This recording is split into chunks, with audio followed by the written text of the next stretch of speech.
intermittent fasting would be a great way or a great start for somebody to start or at least kickstart the idea of burning fat.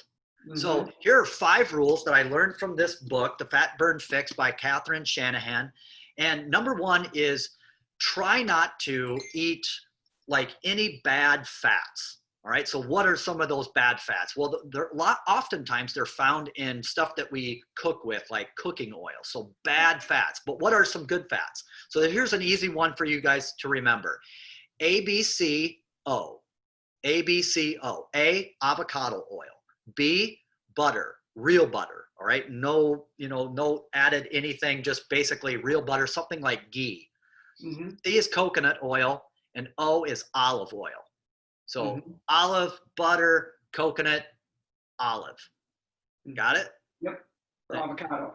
Yeah, avocado. Yeah, avocado. I thought I said it wrong.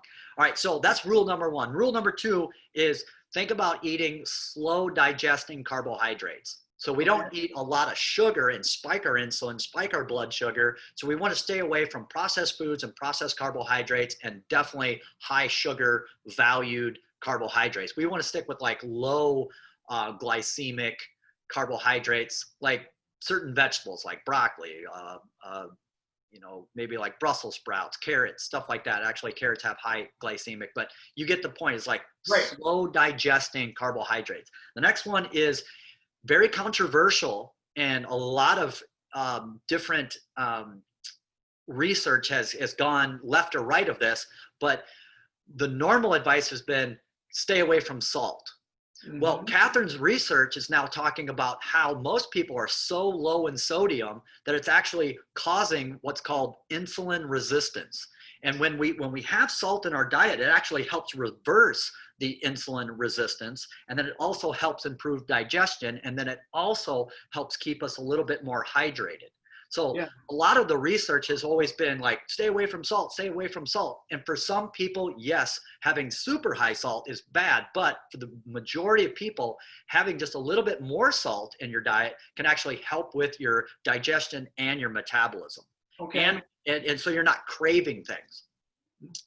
The 4th thing is drink more water. Here's a great rule of thumb, Joel, is half of your body weight in ounces per day as a standard.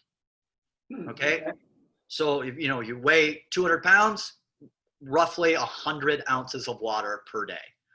On athletic events day, you're going to need to add to that. In the summer of July, like we are now, you're going to need to add to that. I've been sweating a lot in my morning workouts with that humidity. Absolutely. Your body's trying to cool yourself down, but let's make sure we're replacing it with some type of, beverage that has electrolytes, or something like you're doing, just drinking normal water. Best case scenario, just drink water with meals. And then the last one is smart supplementation. So it is pretty well known that a lot of people are not getting the micronutrients that we need to get in our diets. We just can't eat all the vitamins and minerals and different things that we need in our diet. So what I mean by smart supplementation is take a good look at your diet and go, okay, what am I super high in and what am I super low in? And I'm going to supplement the super low. And a lot of guys, for example, are just low protein. All right. So we're taking, some type of supplement to get that protein amount just a little bit higher. That'd be an example of smart supplementation. But for somebody else, it might be, hey, I don't get a lot of vegetables in. So what I might want to take is like a multivitamin, or get the key ingredients or minerals that I'm missing, such as magnesium. Magnesium is the #1 deficient mineral in Americans' diets. So by just supplementing, and it also helps you sleep better. So just by supplementing smart, I think, and following some of these other rules, at least we're going to dig ourselves out of the hole.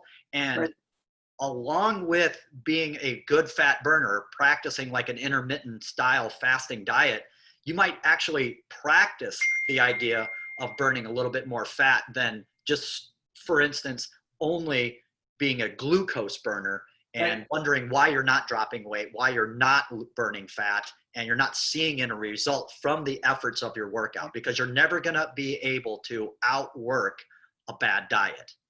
Right. Yep. That's for sure. So that's my 5 today, Joel. Once again, Fat Burn Fix, Catherine Shanahan, very good book, very interesting read, very current. 2020 was the release date, so Okay. very cutting edge on the research. I'm excited to go through it. Yeah, absolutely. Cool. All right. I think So, absolutely. We'll catch you next time. All right. good. All right. Take care. See ya.